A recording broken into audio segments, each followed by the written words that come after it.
Muy buenos días, buenas tardes, buenas noches, espero que estén de lo mejor. Vamos a seguir compartiendo un poquito más de conocimiento y conocimiento en este tiempo. Recuerden que la temporada es maravillosa en el despertar de la conciencia. Vamos en este maravilloso libro de El misterio de Bericena Vilca. En el capítulo 40 día, el 13 de junio de 1303, se celebra una asamblea de estados generales en el Louvre, presidida por el rey. Ellas se renuevan las denuncias contra Bonifacio VIII y se plantea formalmente la necesidad de convocar a un concilio que lo condene y nombre un nuevo papa. Los nobles, las ciudades y los obispos nacionalistas aceptan. Guillermo de Placián solicita ser el acusador de Bonifacio en el futuro concilio. Es aceptado también y lee una declaración donde expone sus argumentos. Yo, Guillaume de Placián, caballero, digo, anticipo y afirmo que Bonifacio, quien ahora ocupa la Santa Sede, será hallado un hereje perfecto, de acuerdo a las herejías, hechos prodigiosos y doctrinas perversas mencionadas a continuación. Primero, no cree en la inmortalidad del alma. Segundo, no cree en la vida eterna, pues afirma que más bien desearía ser un perro, un asno o cualquier otro bruto antes que francés, cosa que no diría si creyera que un francés tiene un alma eterna.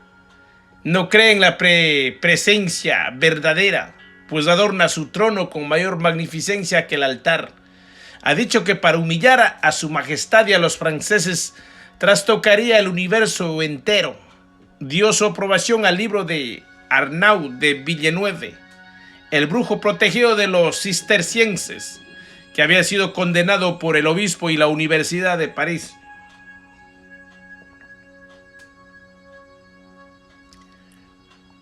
Hizo erigir estatuas de sí mismo en las iglesias con el propósito de que se le rinda culto junto al crucificado. Tiene un demonio familiar al que llama bajo él, que le revela cuanto desea saber.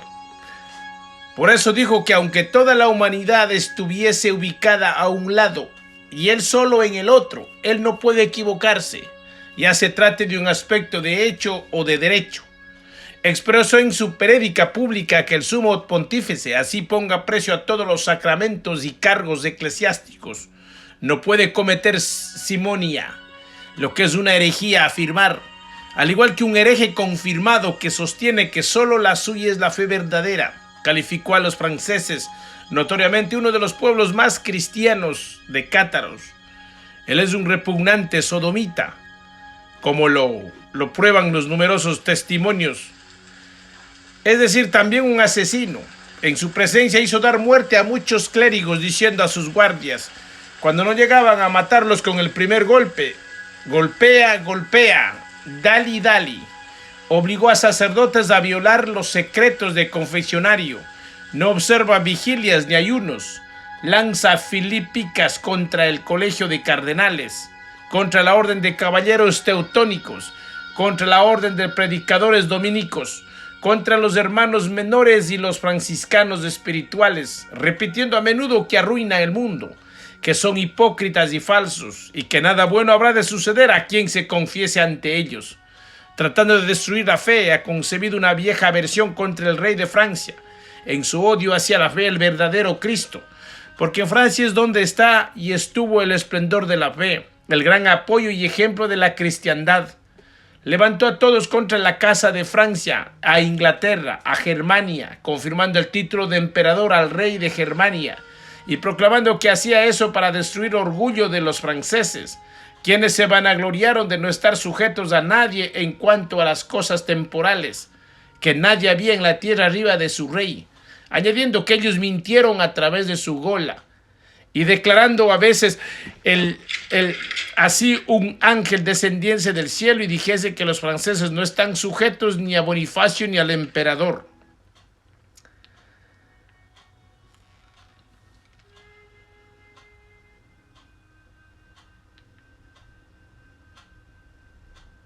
Sería un anatema. Permitió que se perdiera la Tierra Santa, empleando en sus guerras personales y en sus lujos el dinero destinado a la defensa de ese sitio. Ha sido públicamente reconocido como simoníaco, y mucho más aún, con la fuente y base de la simonía, vendiendo beneficios al mejor postor, imponiendo sobre la iglesia y sobre el obispo servidumbre y vasallaje, con objeto de enriquecer a su familia y a sus amigos con el patrimonio del crucificado, y para convertirlos en marqueses, condes, barones. Disuelve matrimonios por dinero, anula los votos de las monjas. En síntesis, caballeros, dijo que en breve haría de todos los franceses mártires o apóstatas. Impresionados por las acusaciones de Placián, todas acompañadas de abundantes pruebas, los parlamentarios convienen a invitar a Bonifacio VIII a asistir al concilio para que ejerza su defensa. Empero, Felipe IV no se conforma con la aprobación colectiva y redactada cartas personales a las numerosas diócesis de Francia. Mientras Nogaret parte de Roma para notificar al Papa, Guillermo de Placián, escoltado por disuasiva tropa real, visita personalmente cada ciudad, poblado o aldea y recoge la firma de los estamentos. Como cabía esperar, casi todos firman al leer la carta del rey y oír la exposición del acusador oficial. Solo se resisten los cistercienses y las otras órdenes benedictinas, principales refugios de los Golem. Siete Aux y el Cluny y el Temple desaprueban airadamente la conducta de Felipe el Hermoso y manifiestan que nada hay de reprochable en Bonifacio VIII. En cambio, en la Universidad de París, los dominicos de París y los franciscanos de Turena se declaran a favor del rey. A mediados de agosto, Bonifacio VIII publica una bula en la que afirma que solo el Papa está autorizado a convocar un concilio e intenta defenderse de las acusaciones de Placián y Nogaret. Al final, se pregunta cómo se ha llegado al absurdo que los cátaros acusen de hereje al Papa, pero los espías de Felipe IV le informan que se está redactando el decreto de excomunión del rey y entredicho del reino de Francia. A la bula se ha puesto por adelantado a la fecha de su emisión, 7 de septiembre de 1303. Felipe IV decide dar un golpe de mano y capturar a Bonifacio antes que dé a conocer su infame resolución. Ya en Francia sería juzgado por el concilio y depuesto formalmente, nombrándose en su lugar un obispo francés de su confianza. Para cumplir este plan concede carta blanca a Guillermo de Nogaret, a quien entrega su propia espada y dice estas históricas palabras: la honra de Francia está en vuestras manos, señor caballero. Guillermo de Nogaret se dirige a Italia acompañado solo por Ciasirra Colonna, el más temible enemigo personal de Bonifacio, y por Charles del Saint Félix, un dominicanis que era nieto de Pedro de Creta y Valentina de Tarsis. Nogaret conocía a Charles de niño, pues este era hijo de quien fuera el señor de la familia de Saint Félix de Caramán. En Florencia, el banquero del rey de Francia entrega a Nogaret una importante suma, pues tenía la orden de proveer el gascón de cuanto fuese necesario para su misión. Desde allí parten varios hombres adictos al partido gibelino para dar aviso a los señores aliados de los Colonna en las proximidades de Anagni, Alatri y Ferentino. El Papa se encuentra en su palacio de Anagni, su ciudad natal en el antiguo estado pontificio de Frosinone. La vecina ciudad de Ferentino, rival gibelina de las Güelfa Anagni, es el punto de reunión de los conspiradores. El día elegido, el 6 de septiembre, es decir, un día antes de la emisión de la bula que excomulgaría a Felipe IV.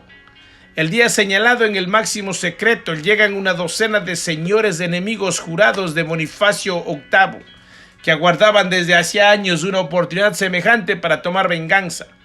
Todos ansian íntimamente una ocasión para ejecutar a Bonifacio, pues consideran inútil su traslado a Francia. Irónicamente, Guillermo de Nogaret deberá apelar a toda su autoridad para protegerlo y cumplir, así con la estrategia de Felipe el Hermoso. Cada caballero había viajado por separado, acompañado de una pequeña escolta que no despertaría sospecha alguna. A estas tropas se sumaban los efectivos mercenarios aportados por el capitán Reinaldo Supino, guardia de Ferentino, que se vendió a Nogaret por 1000 florines. En total se junta 300 jinetes y 1000 infantes. Aquellas compañías serían realmente exiguas para la empresa que se proponían realizar, si no fuese que contaban a su favor con el principio de la sorpresa, ya que ni Bonifacio VIII ni sus secuaces Golem imaginaban remotamente que podían ser atacados en Anagni, formando a pocos kilómetros de distancia. El batallón de Nogaret parecía surgido de la nada, y nadie en Italia pudo saber con antelación de su existencia como para advertir a los Golem. Uno de los caballeros gibelinos era Nicolás, de la poderosa familia de los Conti, cuyo hermano Adenulfo, residente en Anagni, prestaría vital colaboración a los invasores. Por su intermedio se logra comprar al comandante de la guardia papal, Godofredo Buso, por una buena bolsa de oro, mientras que el mismo Adenulfo se ocuparía de engañar a los anagneses durante el ataque. A medianoche llegan los guerreros de Cristos Lucifer frente a la antigua capital de los Hérmicos. 2 caballeros portan las estandartes de Francia y de la iglesia. Nicolás Conti los guía hasta una puerta en la muralla que ha sido abierta desde adentro, y todos se precipitan al grito de «Muera Bonifacio! ¡Vive el rey de Francia!». Los jinetes, seguidos de la infantería, se despliegan en varios grupos por las angostas y empinadas calzadas. Van en derrechurra donde se yerguen los suntuosos palacios pertenecientes a los cardenales y al papa, y varias iglesias de espléndida ornamentación. El comandante de la guardia papal se une, junto con parte de los suyos, a las fuerzas intrusas, y comienza el sitio del Palacio Bonifacio VIII, que apenas dispone de unos pocos hombres para resistir. Por una vez la historia se invierte, el argumento es el mismo, los personajes semejantes, es la lucha del espíritu contra las potencias de la materia, del rey de la sangre contra los sacerdotes Golem, de los representantes del pacto de sangre contra los del pacto cultural. Pero esta vez es el rey de la sangre quien triunfa sobre el sacerdote Golem, sobre los exterminadores de la sangre pura, sobre los proclamadores de cruzadas contra la sabiduría hiperbórea. Dentro de la suntuosa residencia, el orgullo de Bonifacio se desploma. Vedlo allí, temblando y llorando como una mujer. Al demonio Golem, que pretendía imperar sobre el carisma del rey de la sangre, quizá no llora por la tragedia del momento, sino por el futuro castigo que le impondrán su señor, el supremo sacerdote Melquisedec, y los maestros de la fraternidad blanca. Los pobladores de Anagni a todo esto despiertan con la sorpresa de que su ciudad está ocupada por tropas del rey de Francia. Alguien hace tañir las campanas llamando a reunión, y todas las familias corren hacia la plaza del mercado. Las noticias son abrumadoras. Ciarra Colonna ha venido con un batallón provisto por el rey de Francia y seguramente va a matar al papa. Godofredo Buso se ha pasado al enemigo y la ciudad ha quedado desguarnecida. Rápidamente, en medio de una gran confusión, nombran como jefe a Adenulfo Conti. Este, acompañado de algunos vecinos previamente escogidos entre los partidarios de los Colonna y de los Conti, se marcha a parlamentar con los asaltantes. Habla con Reinaldo Supino y regresa enseguida. Asegura con vehemencia que sería imposible resistir a los franceses, quienes ya están saqueando los palacios de los cardenales. Solo queda la posibilidad de unirse a ellos y compartir el botín. Desesperados, los güelfos se entregan al pillaje, roban de codo a codo con los gibelinos los palacios cardenalicios y papales. Así desaparecerán obras de arte de valor incalculable, tesoros de la antigüedad y riquísima vajilla de oro y plata. Cada uno toma cuanto le place y puede cargar. Algunos descubren las bodegas encargadas de satisfacer los exquisitos paladares de los purpurados y calmar su inextinguible sed. Y pronto las botellas circulan de mano en mano durante el día. Pocos serán los anagnenses que no se hayan robado algo o embriagado. Nadie se aventura por las calles y la ciudad queda bajo el control total de los escasos hombres de Nogaret. Mientras se efectúa el saqueo nocturno y la población se halla entretenida en esta bárbara tarea, una febril actividad guerrera se desarrolla en torno al palacio de Bonifacio. quien, consciente que con su reducida guardia no podrá resistir mucho tiempo, trata de llegar a un acuerdo con los sitiadores. Su legado recibe las condiciones: rendirse a discreción, levantar la excomunión a Felipe el Hermoso, rehabilitar a los Colonna y concurrir a prisionero a Francia para ser juzgado en el concilio. Al conocerlas, Bonifacio se resiste a aceptarlas y queda sumido en la desesperación. Solo atina a vestir la indumentaria sacerdotal golem y a guardar a sus enemigos sentado en el trono. Entre sollozos de amargura ora fervorosamente al Dios creador para que realice el milagro de salvarlo y salvar los planes de la fraternidad blanca. ¿Será posible? Se pregunta a gritos de los señores de la guerra triunfen sobre él, que es un representante del creador del universo. Si él, en quien se había confiado para que frenara a los reyes temporales, fracasaba, ¿qué nuevas desventuras sobrevendrían después de las órdenes Golem, que por tantos siglos desarrollan planes de la fraternidad blanca?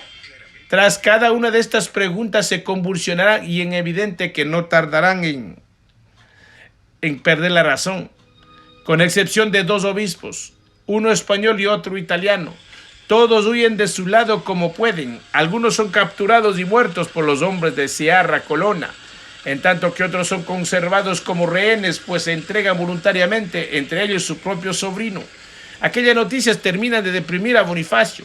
Al fin cede una ventana y penetran por ella Guillermo de Nogaret y Charles de Saint-Félix, seguidos por media docena de soldados de Ferentine que se mantienen a prudente distancia para no ser reconocidos por el Papa. Nogaret y Charles se aproximan al trono, luciendo la tiara papal, réplica de la corona egipcia de los sacerdotes atlantes morenos, vistiendo la túnica blanca de los sacerdotes levitas de Israel, en la que está bordado el trébol de 4 hojas de los sacerdotes Golem, estilizado como cruz celta, en su mano derecha sosteniendo la cruz, símbolo del encadenamiento espiritual, y en la izquierda las llaves de San Pedro, símbolo de la llave Kalachakra, con que los dioses traidores al espíritu del hombre consumaron su traición original. Allí estaba sentado, con sus ojos llameantes de odio y de terror, uno de los hombres más perversos de la tierra. Cátaro, hijo de Cátaro, exclamó desafiando al reconocer a Nogaret, tu amo, el rey de Francia, no podrá contra la ley de Jehová Dios. Caballero soy del rey de Francia, respondió el gascón, y os puedo asegurar, detestable sacerdote, que mi señor solo conoce y respeta la ley del honor, que es la ley del Espíritu Santo, de la voluntad del Dios verdadero. Solo tu Dios Jehová, que es un demonio llamado Satanás, al que obedeces servilmente, puede oponerse a esa ley. Maldito Golem, ahora era Charles de Saint-Félix, o Charles de Tarsis Walter, o Charles de Tarceval, el que hablaba. Tened por seguro que el rey de Francia acabará contigo y con las órdenes diabólicas que os secundan. Jamás podréis gobernar al mundo mientras existan iniciados como él o Federico II.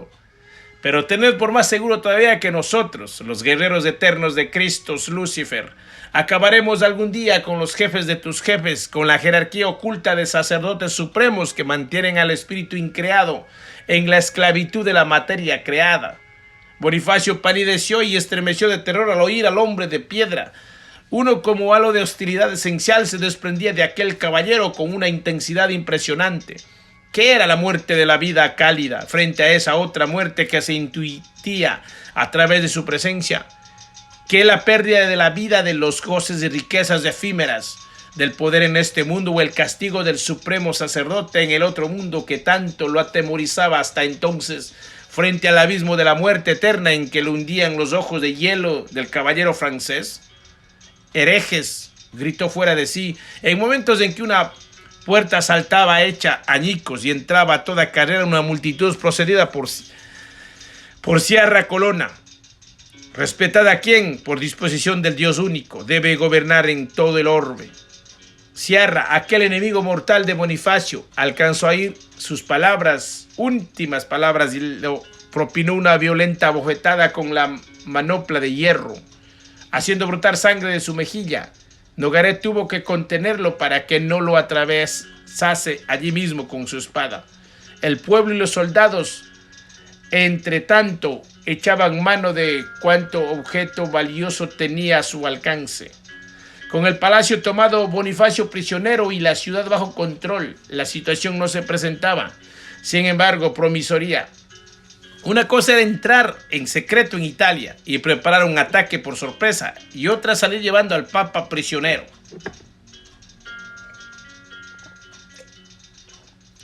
Ni siquiera en Anagni podrían mantenerse mucho tiempo si los pobladores descubrían cuán pequeño era el número de las tropas ocupantes. En el puerto de Ostia los esperaba un barco de la familia Anibaldi, aliados de los Colonna. Mas para llegar hasta allí necesitarían un importante refuerzo. Los hermanos de Sierra eran los encargados de concurrir con 5,000 hombres, pero se retrasaron y el día 7 de septiembre transcurrió en tensa calma, mientras los anagneses iban despertando de la sorpresa. El 8 todo seguía igual, pero comenzaron a circular rumores entre los pobladores de que había sido víctimas de la traición y de un golpe de mano de unos pocos atacantes. La hostilidad comenzó a hacerse sentir en la forma de múltiples provocaciones a los soldados de Nogaret y enseguida se vio que habría que dejar Anagni cuanto antes. Guillermo de Nogaret, Charles de Saint Félix y Sierra Colonna se hallaban deliberando sobre la conveniencia de matar a Bonifacio o arriesgarse o llevarlo con ellos cuando se enteran que Godofredo Buso se ha pasado nuevamente al bando del Papa y les ha cortado la entrada al palacio. Inmediatamente se reinicia la batalla, ahora sangrienta, y los 3 enviados de Felipe IV se ven obligados a huir dejando a Bonifacio VIII en manos de los güelfos. Días después se encuentran en Francia, siendo aprobada por el gran rey, todo lo actuando en Anagni. Es que la vida de Bonifacio ya no serviría a los intereses Golem, pues aquel había perdido irremediablemente la razón. Un mes después de los sucesos de Anagni, el 11 de octubre de 1303, moriría en Roma, concluyendo con él la era de la dominación Golem. Dominación Golem medieval de Santa Sede, y fracasando la inminente corrección de los planes de la Fraternidad Blanca, es decir, el gobierno mundial y la sinarquía del pueblo elegido. La alta estrategia de los señores de Tarsis y del Círculos Dominicanis estaban triunfando sobre los potenciales de la materia. Felipe IV, quien aparecía como la causa exotérica del fracaso Golem, era un iniciado hiperbóreo que cumplía al pie de la letra las pautas esotéricas de la sabiduría hiperbórea. Pero la muerte de Bonifacio, Dr. Ciegnagel, señalaba solo el principio del fin. Faltaba aún desmantelar la infraestructura financiera de los templarios, el germen de la sinarquía del pueblo elegido. La crisis que quebró el alma de Bonifacio se produjo cuando su diabólico orgullo se vio terriblemente humillado por los actos de sus enemigos. Primero el cátaro Nogaret, tratándolo como un súbdito del rey de Francia y haciéndole prisionero en su nombre. Luego el misterioso Charles de Saint Félix, transmitiéndole su poder aterrador y predicando el fracaso de los planes más secretos de las órdenes Golem. Eso confirmaba las sospechas de Bernardo de Soissette, el obispo de Pamiers, de que en torno a Felipe el Hermoso existía una conspiración de los hijos de las tinieblas. Rodeado de enemigos, capturado en su propio palacio de Anagni, bañado en sudores fríos, Bonifacio comprendía tarde, ya que había subestimado a Felipe el Hermoso y que no tomó con suficiente seriedad los frecuentes avisos de alarma que enviaban los monjes del Cister y los templarios. Presa entonces de una mezcla de odio y terror, sentía que su alma se iba deprimiendo sin remedio. A continuación el bandite Sierra, atreviéndose a golpearlo y aún amenazándolo de muerte, mientras sus hombres lo cubrían de insultos. Y por último la traición de su pueblo natal, saqueando sin pudor su palacio, aliándose a sus enemigos, que eran los enemigos de la iglesia Golem. La iglesia de Dios, uno creador del universo, del Dios del cual él, el sacerdote Maximus, era la manifestación viviente. Oh Dios uno, qué ingratitud la de su pueblo. Quizás aquella agresión de los suyos, por ser menos importante pero más afectiva, dolía más que a las anteriores ofensas, y naturalmente dentro de ese dolor se destacaba en mayor grado la angustia de haber sido despojado del oro y la plata, de sus tesoros de arte, de belleza, sin para reuniros en toda una vida de adquisiciones, muchos de ellos heredados o pertenecientes a la familia Gaetani. El peso del fracaso se descargaban sin atenuantes, aplastando en unas horas o a Bonifacio VIII. Demasiadas emociones juntas, aún para un golem de legendaria crueldad, las que afligían al Papa de 69 años. Cuando fue rescatado por el pueblo de Anagni, su conciencia se había situado fuera de la realidad, y aunque muchos prometían devolverlo robado, Bonifacio no estaba en condiciones de comprenderlo. Mecánicamente solicitó ser llevado al palacio de Letrán. Allí los cardenales Orsini, al comprobar su estado demencial, lo mantuvieron apartado de los romanos. Con los ojos desorbitados exclamaba: «Bafoel, Bafoel, aliquem ad astrafero». En algunos momentos de lucidez estallaba en pedidos de venganza contra sus enemigos y auguraba la ruina de quienes lo habían traicionado. Pero luego su mente se oscurecía y sufría raptos de ira continuados en los que aullaba, echaba espuma por la boca e intentaba morder a quienes lo cuidaban. Al final, el 13 de octubre de 1303, murió convertido en una bestia furiosa, cumpliendo así la profecía de Celestino V. El santo había dicho: «Habéis subido como un zorro, reinaréis como un león y moriréis como un perro». 41º día.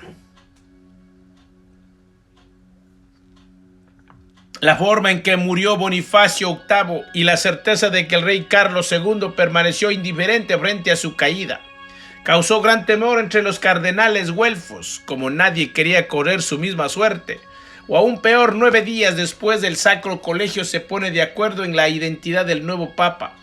El 22 de octubre de 1303 eligen al cardenal Nicolás Boccassini, que toma el nombre de Benedicto XI y era general de los dominicos. El flamante pontífice, que aunque no era dominicanis, estaba fuertemente influenciado por los iniciados de su orden, intenta llevar adelante una política conciliadora con el rey de Francia e iniciar la reforma de las escandalosas costumbres golems que reinaban en el alto clero. Pero es envenenado con unos higos antes de cumplir el año, como en el caso de Celestino V. El difunto había sido una solución de conveniencia en los irreconciliables partidos eclesiásticos. Ambos bandos confiaban íntimamente con dominar al Papa. Su muerte sumirá a los cardenales en una larga discusión de 10 meses bajo la presión, ahora inevitable, de Felipe el Hermoso. El rey de Francia ofrece oro y protección contra la venganza de los Golem, y va consiguiendo que muchos cardenales güelfos vendan su voto. Finalmente se llega a un arreglo. Será investido un clérigo no perteneciente al Sacro Colegio. Felipe el Hermoso se reúne con Bertrand de Got, arzobispo de Burdeos, en Saint-Jean-de-Angely. El arzobispo es un señor del perro y el rey de Francia solicita su colaboración y quiere que acepte la investidura papal y tome 8 medidas que asegurarán la estrategia del reino. No le oculta que la misión será peligrosa en extremo, pues los goles intentarán asesinarlo por cualquier medio. Sin embargo, Bertrand de Got acepta. También cumplirá lo prometido. Prueba de ello son las incontables calumnias que los historiadores sinárquicos han afirmado sobre su memoria. Empero, como el caso de Felipe el Hermoso, todas las calumnias pierden consistencia y se desintegran cuando se conoce la estrategia que regia y daba sentido a sus actos. Sea como fuera, el arzobispo conviene en cumplir con la misión de que le propone el rey. Primero, condenar la obra de Bonifacio VIII. Segundo, levantar la excomunión de Felipe IV. Tercero, que la iglesia no perciba durante 5 años de gracia sus rentas de Francia a fin de sanear la economía del reino. Cuarto, rehabilitar a los cardenales Colonna y a su familia. Quinto, nombrar cardenales a ciertos dominicanis que oportunamente se le indicarían. Sexto, aprobar las determinaciones que el reino adopte contra el pueblo elegido. Séptimo, incautar el oro acumulado clandestinamente por las órdenes benedictinas, cluniacense y cisterciense. Octavo, contribuir eficazmente para lograr la extinción de la Orden del Temple y el desmembramiento de su infraestructura financiera. El 5 de junio de 1305, los cardenales eligen a Bertrand de Got, quien toma el nombre de Clemente V. Inmediatamente solicita ser coronado en Lyon, capital del condado de Provenza. ¿Por qué allí? Es otra larga historia. Doctor Ciegnagel, que no podré narrar aquí, pero le daré una respuesta sintética. Lyon es una ciudad edificada en un sitio conocido en la antigüedad como Lugdunum, que en galo-celta quería decir colina de Lug. El nombre se originó porque en aquella colina existía un templo dedicado al culto del dios Lug. Ahora bien, tal culto era en verdad antiquísimo, del tiempo de los atlantes morenos, pero se mantuvo activo aún miles de años después que los atlantes hubieron abandonado Europa. ¿Cómo? Porque sus descendientes viajaban desde Egipto para que jamás faltasen sacerdotes en la colina de Lug o de Lig, es decir, en Lyon. Cuando los golems vinieron acompañando a la invasión celta de los siglos V antes de Jesucristo, decidieron hacer de Lyon su santuario principal. Allí permanecieron en adelante durante la dominación romana, borgoñona y franca, hasta los días de Felipe el Hermoso. Entonces, los golems prácticamente ocupaban la región desde los cientos de monasterios benedictinos, cluniacenses y cistercienses, y extensas encomiendas templarias. El culto, desde luego, no había desaparecido, sino que formaba parte de los ritos secretos templarios, pues los caballeros eran quienes custodiaban el sitio exacto del antiguo templo. Para aportar solo un ejemplo esclarecedor, diré que no fue casual que el Papa Golem Inocencio IV convocase el 13º Concilio Ecuménico en la ciudad de Lyon en junio de 1245. El mismo tenía por objetivo decretar la excomunión del emperador Federico II, lo que se concretó para luego del violento discurso del Papa que versaba sobre las 5 llagas de la cristiandad, de las cuales la quinta era el emperador. Vale decir que para condenar a quien representaba al emperador universal del pacto de sangre, los golems se habían situado en el templo más sagrado del pacto cultural. Así pues, el coronamiento de Clemente V tenía el carácter de un desafío planteado en el corazón mismo del enemigo, y el enemigo no deja pasar tan imprudente acción, un sabotaje en un tablado cargado de gente. En los momentos en que pasaba la comitiva real, causó un desmoronamiento. Felipe IV y Clemente V salvaron la vida por voluntad de los dioses, pero igual suerte no tuvieron 12 príncipes que murieron en el acto, en tanto que muchos otros quedaron gravemente heridos, entre ellos Carlos de Valois, hermano del rey. Días después moriría asesinado Gaillard de Got, hermano del Papa. Felipe IV juró entonces obtener Lyon para su casa, cosa que efectivamente logró en 1307, y purgarla de Golem. Clemente V, por su parte, anunció que se dirigiría a Burdeos para poner en orden y entregar al arzobispado, pero cayó por sorpresa en Cluny, a donde procedió a incautarse del oro, para evaluar el dolor que aquella fulminante venganza habría causado a los Golem. Basta pensar que la recolección del oro demandó 5 días debido a su extraordinaria cantidad. Pese a todo, Clemente V no huyó de Lyon, sino que regresó y fijó allí su residencia, a donde permaneció hasta 1309, año en que se trasladó al palacio amurallado de Aviñón, propiedad de la iglesia. En conclusión, doctor Ciegnagel, la sabiduría hiperbórea sugiere prestar atención a Lyon, especialmente en nuestros días, pues así como el pueblo elegido se ha propuesto hacer oír su voz desde Jerusalén, cuando la obra nefasta de la sinarquía esté consumada, así también los golems se han propuesto hacer oír su voz desde Lyon en este momento. Lógicamente, Clemente V tuvo que simular algún tipo de independencia inicial del rey de Francia para evitar una reacción desesperada por parte de los golems. Con ese fin aparentó ser afecto a los lujos y placeres mundanos y hasta se amancebó con la condesa de Périgord, hija del conde de Foix, quien no era más que una iniciada cátara que hacía que enlace con los dominicanis de Tolosa. La exhibición de tales supuestas debilidades tranquilizó hasta que fue demasiado tarde a los Golem. Sin embargo, la fidelidad de Clemente V al Círculos Dominicanis y su honor inquebrantable pueden comprobarse observando no su conducta personal, sino la forma en que cumplió con la misión. Para mencionar algunos de sus decretos más notables, comencemos recordando, por ejemplo, que en el año de 1306 confirmó la ley de Felipe IV, por la cual en un mismo día fueron expropiados todos los bienes de los judíos y conminados estos, so pena de ejecución, a abandonar Francia en un tiempo brevísimo.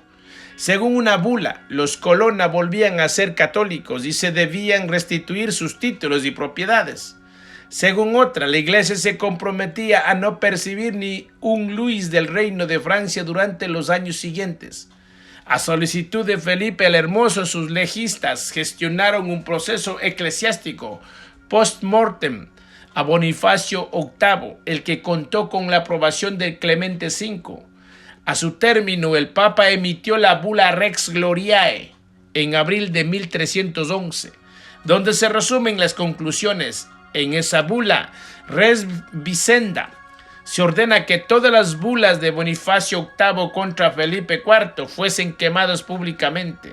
Felipe IV era inocente y católico fidelísimo, como también sería inocente de atentado de Anagni Nogaret, Sciarra y Charles. Bonifacio VIII, por otra parte, no fue declarado hereje, sino culpable de obstinación extrema. Y agreguemos que en el curso de su mayor pontificado,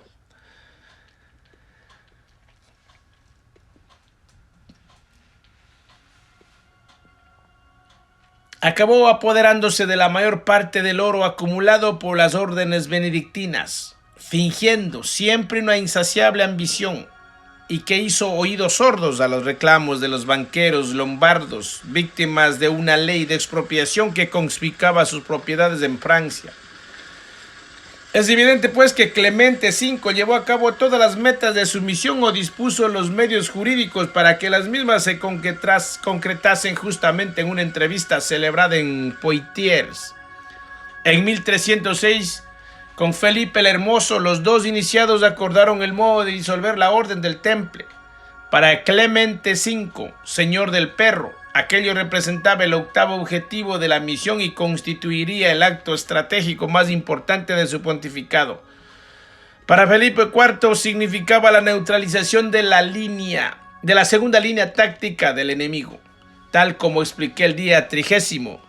Naturalmente no se comprenderá el por qué un rey poderoso como Felipe IV y un papa que era el superior general de la orden debían efectuar una planificación secreta para extinguirla, si no se realiza el esfuerzo de imaginar en qué consistía efectivamente la Orden del Temple en el siglo XIV, la magnitud de su potencia económica, financiera y militar. Mas si se repara en ello, resultará claro que la orden estaba en condiciones de presentar varios tipos de respuestas militares o económicas que podrían poner en serias dificultades a Felipe IV. Hay que tener presente que los planes de la Fraternidad Blanca se apoyaban en gran medida en esta orden y que la estrategia del Círculo Dominicanis exigía su destrucción para asegurar el fracaso de sus planes. El golpe entonces tendría que ser contundente y sorpresivo. La orden en efecto poseía más de 90,000 encomiendas repartidas en los países que actualmente se denominan Portugal, España, Francia, Holanda, Bélgica, Alemania, Hungría, Austria, Italia e Inglaterra. En la Francia de comienzos del siglo XIV XIV, incluidas Auvernia, Provenza, Normandía, Aquitania, el condado de Borgoña, etc., donde estaban las haciendas más extensas, existían aproximadamente 10,000 propiedades templarias. De ellas, 3,000 eran encomiendas de 1,000 hectáreas de promedio cada una. En total, aquellas propiedades sumaban 3,300 3.500.000 hectáreas, lo que representaba el 10% de la superficie de Francia. Pero este porcentaje no reflejará la potencialidad del latifundio si no se advierte que aquel 10% de la superficie total de Francia, es decir, incluidos los ríos, montañas, bosques y toda suerte de terreno inservible para el cultivo, constituía un 10% de la mejor tierra, escogida durante 2 siglos con paciencia de monje benedictino y obtenida por medio de donaciones digitadas por la Iglesia. Y había más, aquellas encomiendas que se componían de miles de granjas en plena explotación agrícola. Estaban extensas de todo tipo de impuesto, pues la orden dependía directamente del Papa, privilegio que hasta Bonifacio VIII las convertía en propiedades inviolables para cualquier señor temporal. Cambiar esta situación era, precisamente, uno de los objetivos estratégicos de Felipe el Hermoso, que lo había llevado a enfrentarse con Bonifacio VIII y a oponer el derecho civil nacional al derecho canónico. Mas no se trataba solo de impuestos. Los templarios, desde el advenimiento de Felipe IV, venían desarrollando un plan destinado a quebrar la economía del reino mediante el empobrecimiento de la nobleza feudal y el despoblamiento del campo. Sus productos alimenticios, ofrecidos en las ciudades a precios de dumping o simplemente regalados en los monasterios, tornaban inútil cualquier intento de planificación económica estatal o explotación racional de los recursos nacionales. En consecuencia, los señores feudales, que solo tenían la tierra como fuente de ingresos, se empobrecían cada vez más a causa de la desvalorización de los frutos del campo, mientras aceptaban como una solución de los campesinos, agobiados de impuestos y a quienes ya no podían alimentar, emigrasen a las ciudades. Por supuesto que semejante tarea subversiva estaba acorde con la estrategia Golem. Esta requería la destrucción de la nobleza y el debilitamiento de la monarquía como paso previo a la instauración del gobierno mundial teocrático, el cual sería una etapa anterior a la sinarquía del pueblo elegido. Ante la actitud gibelina de Felipe IV, la Orden del Temple no había hecho más que intensificar una política que estaba en la entraña de su razón de existir. Empero, según vemos, esa política iba a tener sorpresivo fin. Cabe agregar que la economía antinacional de los templarios se complementaba en su capacidad destructiva con la ofensiva comercial lanzada sobre Francia por las ciudades italianas. Pero esto tiene otra explicación. Cuando Felipe IV recibió el reino, era casi una aventura internarse en los caminos de Francia para practicar el comercio. El peligro radicaba en que el trayecto, por lo general, atravesaba numerosos feudos cuyos señores, empobrecidos por las causas apuntadas, solían gravar con pesados y arbitrarios tributos a las mercaderías en tránsito. Eso en el mejor de los casos, pues la más de las veces algún señor, demasiado celoso de sus derechos, procedía a despojar a los mercaderes de la totalidad de su carga. Mas si esto no ocurría, el negocio era igualmente riesgoso debido a la acumulación de gravámenes que se sumaban al final del camino. De más está decir que los señores feudales, aparte de controlar los caminos, disponían de ejércitos propios con los que guerreaban entre ellos e imponían en cada región su propia ley. Felipe IV, al construir la nación mística, se propuso solucionar este problema de entrada. En su nombre, Enguerrand de Marigny dio la solución. El rey no debería recurrir jamás, salvo en caso de guerra exterior, a las tropas de los señores. Surgía así de la escuela de las legistas seglares dominicanis el concepto de la seguridad interior, definido prácticamente en base a la hipótesis del conflicto interior. La solución del Marigny consistía en crear una especie de cuerpo de policía real, la milicia del rey, encargada de patrullar todos los caminos y hacer cumplir las leyes del reino. Junto a ellos irían luego los recaudadores de impuestos. Las tropas reales, habitualmente mercenarias, pronto hicieron entrar en razón a los señores y en poco tiempo los caminos no solo se habían tomado seguros para el comercio, sino que se cobraba un único impuesto en cualquier región del reino. Fue esta situación de seguridad y orden de que atrajo la codicia de los comerciantes extranjeros, Las ciudades italianas, en particular, disponían de flotas que recorrían el mundo adquiriendo los artículos más variados exóticos de frente a los cuales no había posibilidad de plantear competencia alguna. Las ciudades francesas se vieron inundadas de productos importados que contribuían día a día a destruir aún más la economía del reino. Mientras los comerciantes y mercaderes extranjeros se enriquecían, a menudo vendiendo mercadería de contrabando, el reino debía afrontar el enorme gasto que representaba garantizar militarmente aquella seguridad interior. Por eso la moneda se envilecía y surgía de la inflación, y los gremios de artesanos, incapaces de competir con los productos extranjeros, caían en la miseria y arrastraban a la industria nacional en la peor depresión. Aparte del dumping templario, un riguroso análisis de los dominicanos demostró a Felipe IV quiénes eran los culpables ocultos de aquella situación: los banqueros lombardos y los miembros del pueblo elegido.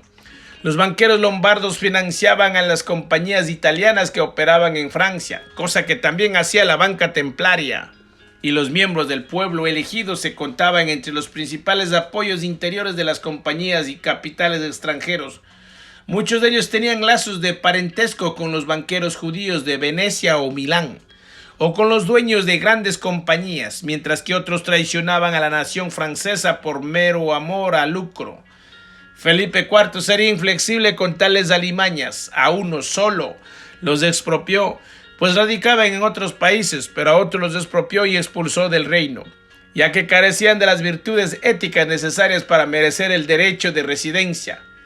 Regresando a los templarios, espero que ahora, a la luz de su desmesurado patrimonio territorial y productivo, se tenga una visión más realista sobre el por qué el rey de Francia y Clemente V debían avenirse a tratar con mucha cautela sobre el problema de la Orden del Temple.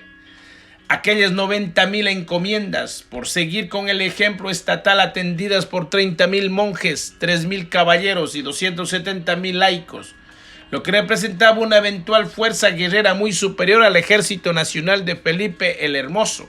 Una reacción militar templaria difícilmente sería contenida en Francia a otro precio que el de grandes bajas en el ejército nacional, hecho que podrían determinar el fin de la estrategia hiperbórea de la nación mística y el resurgimiento de la teocracia papal.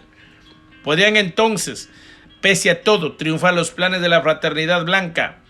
Por otra parte, basta recordar lo dicho del día 18 sobre el poderío financiero de la orden para comprender que si en cada una de las 90,000 encomiendas se podía obtener dinero a préstamo, depositarlo o girarlo a cualquiera de las otras, se estaba en presencia de la más formidable red bancaria del mundo, solo equiparable pero no superada en volumen de infraestructura a las modernas corporaciones financieras hebreas de Rockefeller, Rothschild, Kuhn, Loeb u otros benefactores de la humanidad. Será fácil deducir que tal organización debía contar con una afinada red de espías dedicados a obtener la información económica y política necesaria para dirigir la marcha de los negocios. Se entenderá así que la más pequeña filtración de los proyectos diseñados por Felipe el Hermoso y Clemente V podrían llegar rápidamente a oídos del gran maestre y de la plana mayor Golem y causar la consiguiente alarma. Mejor estrategia sería exponer como temas de la entrevista otras preocupaciones diferentes. Una discusión por la cuestión de las rentas eclesiásticas, por ejemplo, o la situación de la cristiandad en el Oriente, o la actitud del rey de la Inglaterra, etc. Pero el verdadero y secreto motivo de la entrevista de Poitiers, como la historia se encargó de demostrarlo, fue proyectar la estrategia que haría posible extinguir a la Orden del Temple y desmantelar su gigantesca infraestructura.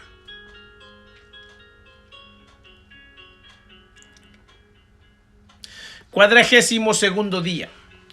Todos los presentes en Poitiers, los señores del Perro, Guillermo Placian, Guillermo de Nogaret, Guillermo Imbert de París y Clemente V, el hombre de piedra Charles de Tarsis y el iniciado Hiperbóreo y rey de Francia, Felipe el Hermoso, coinciden en que las mayores posibilidades de triunfar sobre el enemigo dependen del empleo de un arma secreta, la astucia. La astucia es el resultado evolutivo de un instinto animal y caracteriza la conducta del animal hombre u hombre anímico, es decir, el hombre dotado de cuerpo y alma creada. Pero también existen hombres que poseen espíritu increado, aunque en la mayoría de los casos este se encuentra subsumido en el alma creada y por eso se dice que tales hombres están espiritualmente dormidos. Ellos también pueden manifestar la astucia anímica, pues el espíritu dormido o estratégicamente confuso es incapaz de impedirlo. Pero algo muy diferente ocurre cuando el hombre es efectivamente espiritual, lo que solo puede afirmarse si se trata de un iniciado en la sabiduría hiperbórea. En ese caso su conducta está regida por el honor y no solo carece de astucia, sino de cualquier otra característica del animal hombre, tal como la cobardía, la maledicencia, la infidelidad, la mentira, la envidia, la calumnia, la insidia, la traición, etc. Más que es el honor del iniciado hiperbóreo, el acto de su voluntad graciosa, es decir, el acto de su espíritu eterno, que es pura gracia. Ninguno de los presentes, por ejemplo, poseía astucia en la personalidad, pues el honor los había guiado a lo largo de sus vidas. Y ahora demostraban un acto de más alto honor al luchar con todas sus fuerzas por el triunfo del pacto de sangre. Pero los golem conocían esto y contaban con la ingenuidad de los iniciados hiperbóreos para derrotarlos. Ellos, en cambio, eran pura astucia y su principal arma se llamaba engaño, pálido reflejo del gran engaño con que el Dios Uno disfrazó su miserable creación. De allí que no esperasen jamás una reacción astuta procedente de los iniciados, a quienes creían siempre dispuestos a ser engañados y traicionados. Ya fueron traicionados una vez. Al principio se burlaban, torciendo la boca, y lo serán siempre. Pretenden ser gallos y solo son estúpidas gallinas de corral. Con sonor de otro mundo, tarde o temprano nos ofrecerán la espalda, y entonces nuestros puñales de este mundo acabarán con ellos. Sin duda los golems cometían un error de apreciación al confiar en el honor de los iniciados hiperbóreos. Según los principios de la guerra, las creencias del enemigo son debilidades que pueden ser explotadas en provecho propio. Los iniciados hiperbóreos carecían de astucia, pero sabían que era la astucia, y podrían emplearla como arma estratégica para sorprender al enemigo. He aquí el concepto que se definía en Politeers. Si los golems creían que sus enemigos actuarían con honor, y estos estaban alertados, entonces los ingenuosos serían ellos. Luego podrían ser engañados por medio de la astucia que ellos no esperaban y conducidos a una trampa mortal. Y el honor de los iniciados quedarían a salvo porque nada en sus espíritus cambiaría ni afectaría su orientación estratégica hacia el origen. En medio de una acción de guerra, los iniciados habrían jugado con la ilusión, aparentando ser lo que no eran. Si los golem, maestros en el arte de manipular la ilusión del mundo creado, caían en el simple encantamiento de los iniciados, ello solo se podría calificar como explotación del error del enemigo, algo perfectamente legítimo de acuerdo a las leyes de la guerra. Si los templarios fuesen atacados desde todos los flancos a la vez, con seguridad se defenderían, con resultados imprevisibles. Por el contrario, si el ataque provenía ostensiblemente del campo del rey de Francia, mientras que por el lado del Papa, en quien deberían confiar, hallaban protección, descuidarían ese costado y serían fatalmente derrotados. La astucia estratégica consistiría en lograr esa confianza en el Papa para que éste los pudiese entregar desarmados al rey de Francia. Con otras palabras, la estrategia exigiría montar una escena con el suficiente realismo como para engañar a los golem. Al principio no tendrían que sospechar el argumento de la comedia. Luego del desenlace, ello ya no importaría. Los principales actores serían el Papa y el rey de Francia. El Papa fingiría proceder de buena fe, pero demostraría estar temeroso de las represalias reales. Haría promesas y trataría de ganar la confianza del enemigo, que lo creería amigo. Felipe el Hermoso, por su parte, representaría al soberano intolerante y ambicioso, procurando atraer sobre sí toda la atención del enemigo. Esto ayudaría al papel de Clemente V cuando todo estuvo listo en Politeers. se levantó el telón y comenzó el primer acto del drama. Este se inició con la publicación de una cruzada contra Andrónico, paleólogo, emperador de Constantinopla, a quien se acusó de mantener el cisma de la iglesia griega. Desde la caída de San Juan de Acre, la orden del Temple se había retirado a Chipre, donde sostenía una guarnición regular, en tanto que la orden de los hospitalarios hacía lo propio en la isla de Rodas, con el fin de establecer su participación en la cruzada. Clemente V citó en Francia al gran maestre del Temple Jacobo de Molay. Una vez que su presencia, con total ingenuidad, el Papa manifestó su intención de concretar la vieja idea de Gregorio IX de fusionar todas las órdenes militares. Tal idea, por supuesto, causaba horror a los templarios, pues la integración con una orden exotérica pondría sus secretos al descubierto. Sin sospechar la celada, el gran maestre intentaría persuadir al Papa sobre lo inconveniente de semejante medida. Según su impresión, no sería difícil engañar a una mente simple como la de Clemente V. Luego de la demencial caída del golem Bonifacio VIII, los golem estaban alertados sobre la ofensiva de los dominicanos y sabían a qué atenerse con respecto a la elección de Clemente V. Sin embargo, consideraban a este solo un instrumento de Felipe el Hermoso y su entorno de hijos de las tinieblas. La impresión del gran golem Jacobo de Molay lo confirmaba. El Papa era permeable a la influencia afectiva. El gran maestre se entretendría pues en ganar la amistad del pontífice, sin imaginar que en París, Nogaret y Guillermo Imbert preparaban su ruina. Y en pocos meses, Clemente V conseguiría que el jefe golem no desconfiase de su buena fe. Enguerrand de Marigne y Guillermo de Nogaret fueron elevados a los dos más importantes puestos de Francia, coadjutor del reino y guardasellos del rey. Respectivamente, con ese poder pusieron en práctica una operación secreta que tenía por objetivo la ejecución de una acción simultánea y eficaz en todo el reino. Tal acción se concretó el 13 de octubre de 1307, cuando todos los caballeros templarios de Francia, incluido su gran maestre, fueron detenidos bajo la acusación de herejía.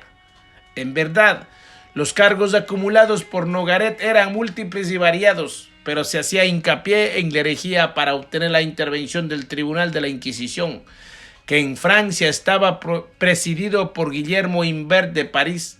Pronto se vio el éxito estratégico de los dominicanos. Mientras el gran maestre recibía solicitudes de los caballeros para resistir el arresto y vacilaba sobre la actitud a asumir, Guillermo de Placian le entrega un mensaje donde el Papa le garantiza su ayuda y le aconseja que renuncie a defender a la orden y se someta a su voluntad. Es así como el gran maestre ordena rendirse a todos los caballeros. Y él mismo confía en la intervención papal. Además, según creían los golem, aún poseían bastante peso dentro de la orden de predicadores dominicos. Felipe el Hermoso no pierde el tiempo. Sin resistencia, sus tropas ocupan todas las propiedades templarias. El terror cunde la orden enemiga. Cientos de caballeros y monjes son encarcelados. Por este firme procedimiento, nadie duda de la seriedad de la acusación y pronto se consigue reunir suficientes testigos y pruebas como para asegurar su liquidación. Además de la Inquisición, Felipe el Hermoso convoca a los concilios provinciales, a la Universidad de París y a los Estados Generales para juzgar a la orden. De ese modo, al ir emergiendo de las tinieblas de su fundamento diabólico, todo el pueblo de Francia asistiría a la exhibición de la filosofía secreta templaria y conocería sus costumbres depravadas. Es lo que ocurre durante los 3 años de público proceso, cuando el asombro, la repugnación y el horror de los franceses no conocen límites. Pero lo más asombroso quizás sea que durante ese lapso de los templarios continuasen creyendo que un acto salvador de parte del Papa los libraría de la condena. En el proceso se consigue probar que los templarios profesaban las siguientes ideas y costumbres. 1. Los altos dignatarios de la orden sostenían que Cristo, al que misteriosamente denominaban Nabután, había sido un impostor y no el Dios verdadero. Segundo, Cristo nunca fue crucificado para la redención del género humano. Tercero, la cruz no sería así el instrumento de su pasión, sino una creación del propio Cristo Nabután, a la que habrían llamado Bruna. Cuarto, todos los caballeros, cualquiera fuese su grado o condición, debían escupir periódicamente aquel símbolo del mal, a fin de desgraviar al Dios creador. Por lo tanto, se probó que al menos una vez todos los templarios habían escupido el crucifijo. 5. En consecuencia, renegaba de la Virgen Santa. 6. Oficiaban la misa según un canon propio y en una lengua extraña, que después se comprobó era el hebreo. 7. Adoraban un ídolo hermafrodita de espantosas facciones al que se referían bajo el apodo de Baphomet o Bafoel, pero cuyo nombre que jamás pronunciaban sin palidecer era Vera. 8. Pretendía que aquel ídolo representaba un Dios más poderoso que Cristo, quien a diferencia del Mesías se manifestaban con mayor frecuencia entre los hombres. 9. Afirmaban que ese abominable demonio les impuso desde los días de San Bernardo la obligación de practicar la sodomía, vicio al que se había habituado y constituía una costumbre natural entre los superiores de la orden. 10. El gran maestre y los grandes priores o preceptores realizaban una ceremonia secreta en la que ofrendaban sacrificios humanos a Baphomet, en especial niños. 11. El ritual exigía la incineración de la víctima en un horno dispuesto para tal fin. 12. Con las cenizas calcinadas los templarios elaboraban una lejía humana y la conservaban en secreto como el bien más preciado. 13. Creían firmemente que aquella lejía tenía el poder de lavar la unción de los sacramentos cristianos. Según confesaban, mediante dicha lejía habrían anulado los efectos del bautismo y de la comunión a los que consideraban conjuros de la cruz, etc. Desde un principio los dominicanes decidieron distinguir entre templario y golem. En la Edad Media era normal que un juicio por herejía se absolviese a los acusados que confesaban espontáneamente, se arrepentían y aceptaban los sacramentos cristianos. En el proceso de los templarios tal posibilidad fue ofrecida reiteradamente y muchos se vinieron a confesar lo que sabían. Sin embargo, los dominicanos no estaban dispuestos a permitir que los golem pudiesen zafar de la trampa.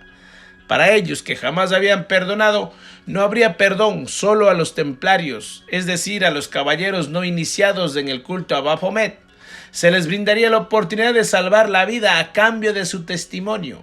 Fue así que se consiguió reunir una abrumadora cantidad de pruebas contra los golems de la orden aportadas por sus propios miembros, herejes y confesos y arrepentidos. Y entonces el proceso se tornó irreversible, pues ni el Papa ni nadie podrían salvar a la orden una vez que el pueblo y la iglesia tomaran conocimiento de sus herejías y aberraciones. La estrategia de Felipe el Hermoso y el Círculos Dominicanis había triunfado. Ahora definitivamente sobre los planes de la Fraternidad Blanca. Los golems no sospecharon la comedia representada por Clemente V hasta que fue demasiado tarde. La Orden del Temple, encargada de fundar la sinarquía universal, sería destruida. De este modo, los golems de la Orden del Temple fueron exterminados sin piedad, recibiendo en carne propia la medicina que en tantas ocasiones administraron a los partidarios del pacto de sangre. Irónicamente, el tribunal de la Inquisición, del que se valieron para terminar con los cátaros, ahora los condenaba de manera inapelable a morir en la hoguera, como en el arte marcial del Jiu-Jitsu. El enemigo aprovechó sus propias fuerzas para derrotarlos. Jamás olvidarían los golems el proceso de los templarios, Especialmente recordarás sería la fecha, el 10 de mayo de 1310.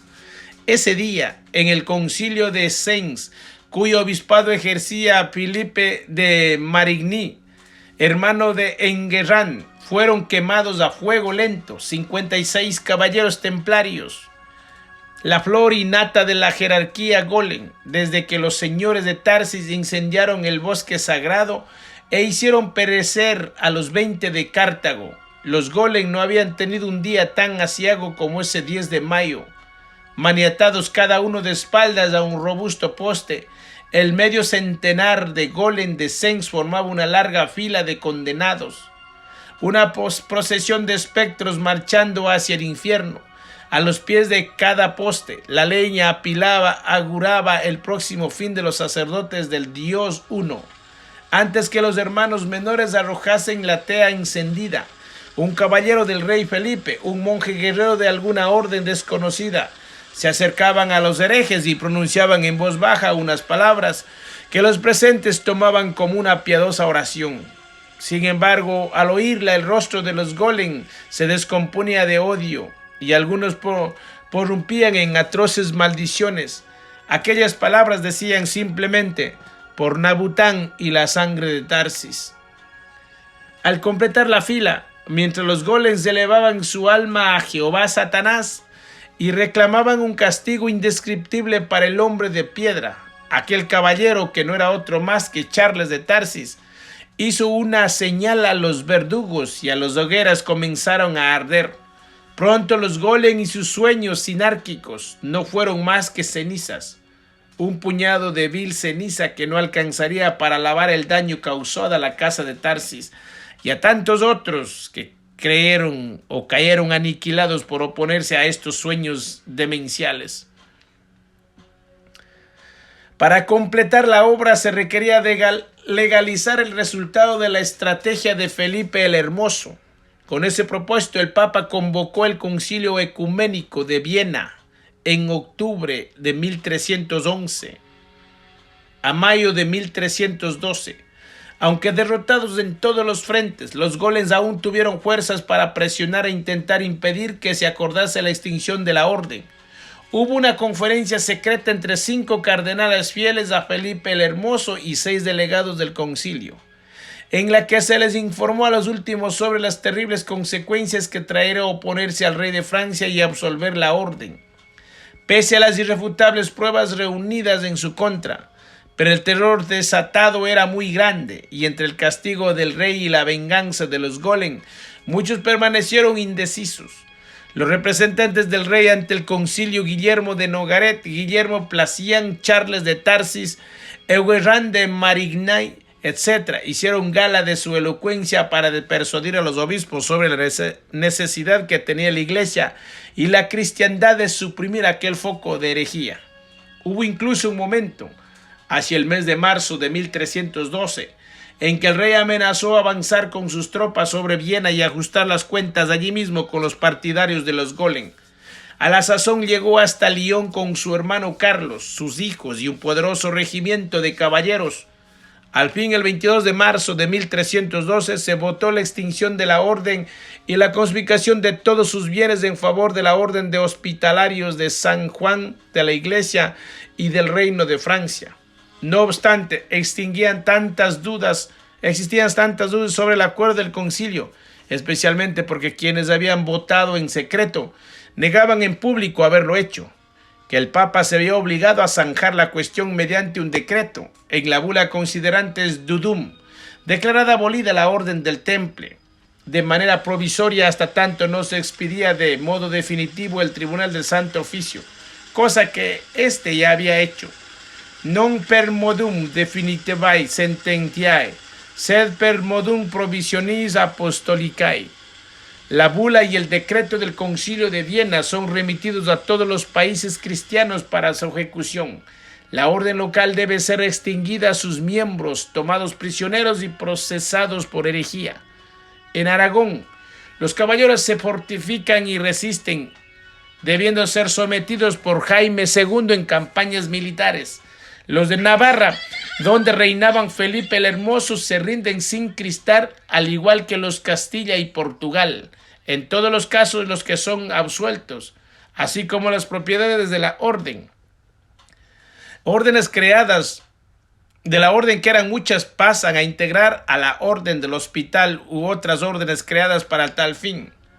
En Huelva, el castillo de Aracena es desalojado y reemplazada su guarnición con tropas portuguesas, pero más adelante sería entregada a la Orden de Santiago. Antes de partir, los golems sellaban la entrada de la caverna de Dédalo, donde un lago de betún recordaría por siglos los infernales poderosos de Vera y Birsa. El convento de la Rábida pasó entonces de la Orden de San Francisco.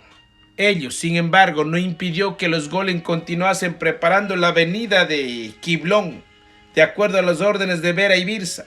Por el contrario, los golems, que consideraban a Ruz Baal como el santuario más sagrado de España, dispusieron que el convento fuese lugar de retiro y clausura para su plana mayor.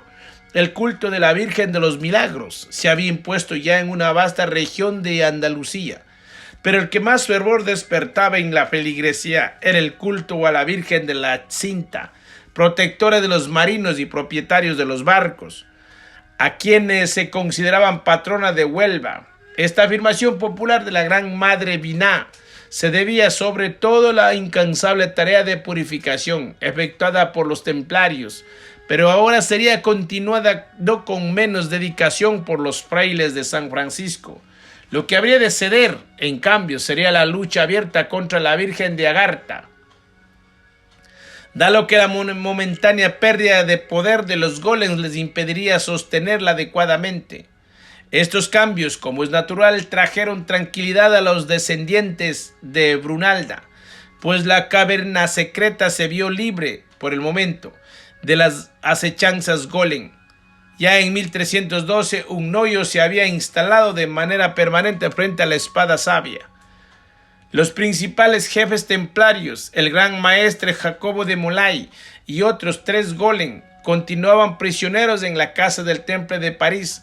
Durante 3 años se les aplicó sistemáticamente el tormento con el propósito de hacerles confesar ciertos aspectos sutiles de la organización templaria. 2 datos interesaban especialmente a los dominicanos. Deseaban conocer las vinculaciones con Oriente, con la fraternidad blanca, si existía una ruta segura hacia la morada de los inmortales, y saber si permanecían actualmente en Francia o en algún otro lugar de Europa, agentes de las potencias de la materia, maestros de la fraternidad blanca, inmortales, golem, etc., a los que se procurarían capturar de inmediato. Sin embargo, con todo lo terrible que puedan ser considerados, aquellos tormentos eran meras caricias frente a las refinadas torturas que los golems aplicaron en más de una oportunidad a los señores de Tarsis. De todos modos, un bando de Nogaret anunció que el 23 de marzo de 1314 los herejes serían ajusticiados en la isla de los judíos, un islote frente al Palacio Real, donde los dominicos solían quemar a los hijos del pueblo elegido.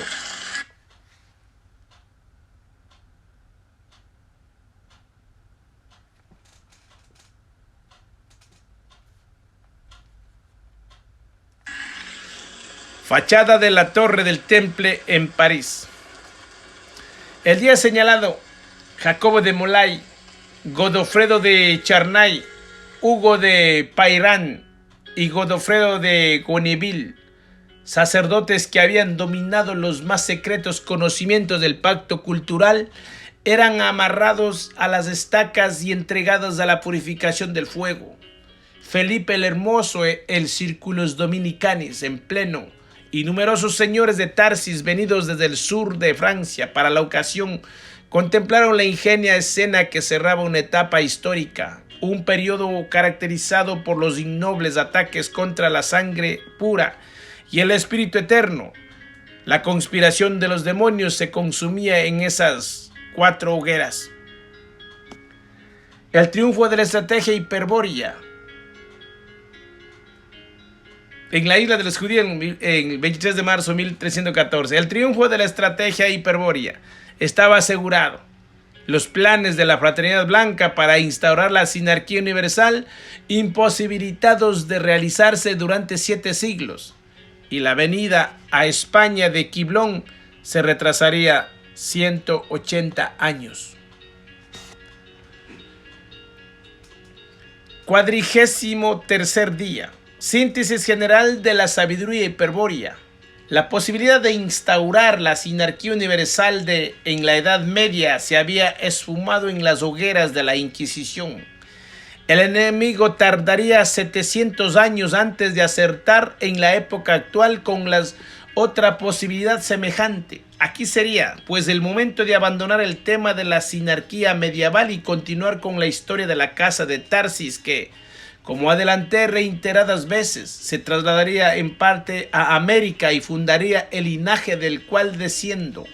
Sin embargo, estimado y atento doctor Cienaguel, es mi deseo que consiga usted comprender con la mayor profundidad posible la sabiduría hiperbórea, porque ella es la causa verdadera del drama de la casa de Tarsis.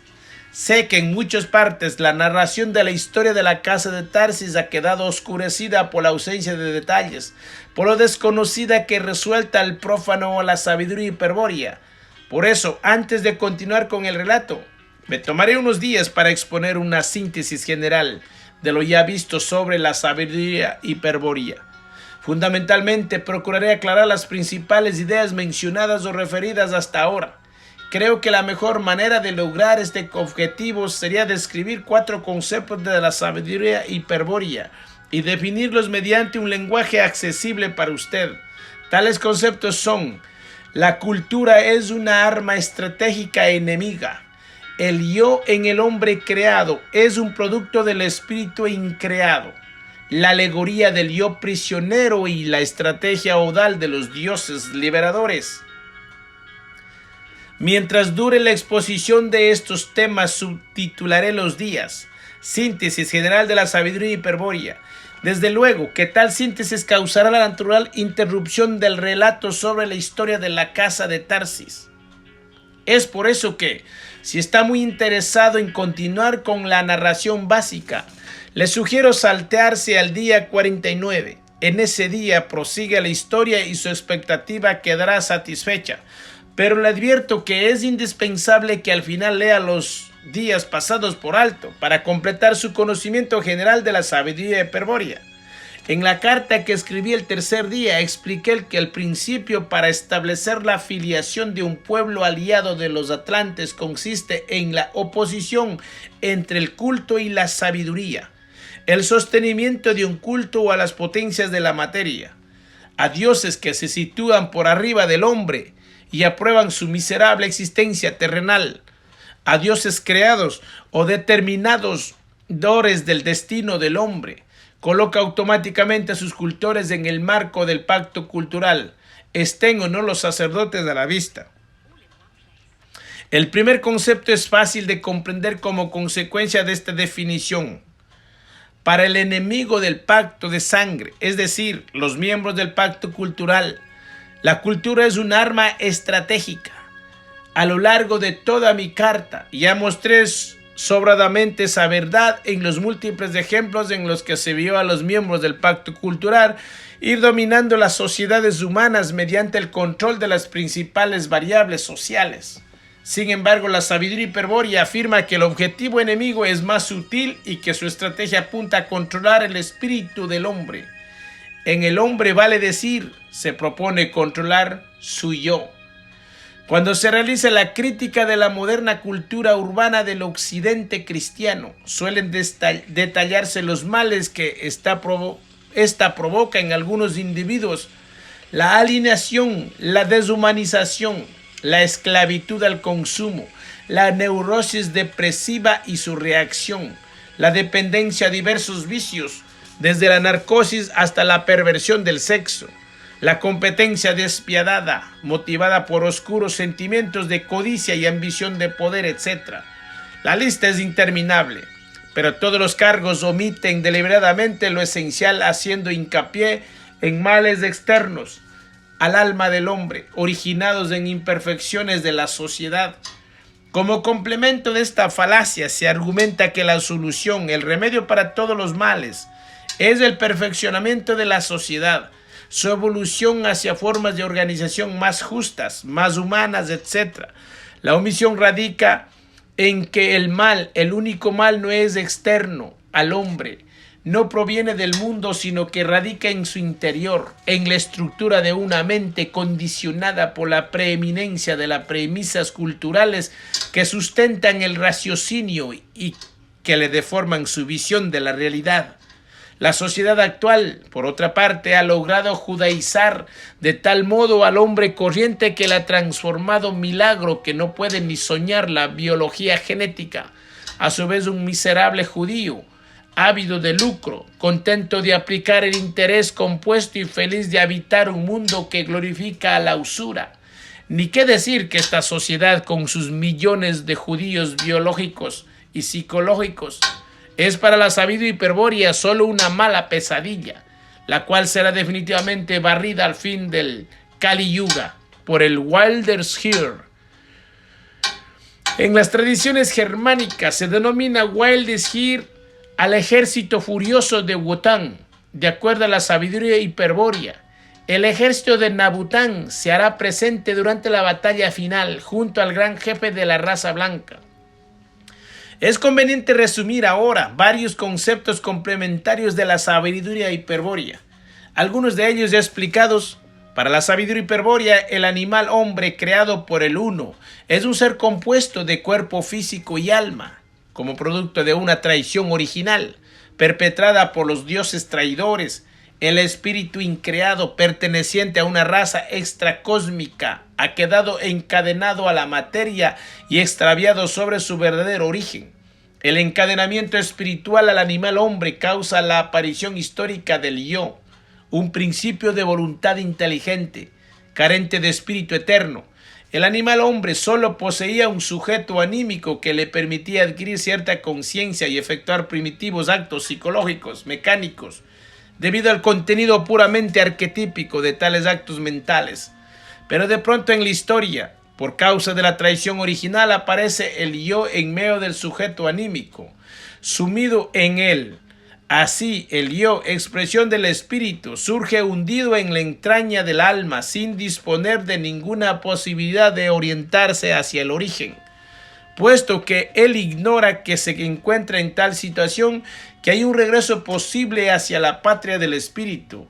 El yo está normalmente extraviado sin saber que lo está, y busca el origen sin saber que busca. Los dos dioses traidores lo encadenaron al alma del animal hombre para que la fuerza volitiva de su búsqueda inútil sea aprovechada por el alma para evolucionar hacia la perfección final. Sumido en el sujeto anímico, el yo es incapaz de adquirir el control del microcosmos, salvo que pase por la iniciación hiperbórea, la que produce el efecto de aislar al yo del alma por medio de las brunas increadas reveladas al hombre por Nabután.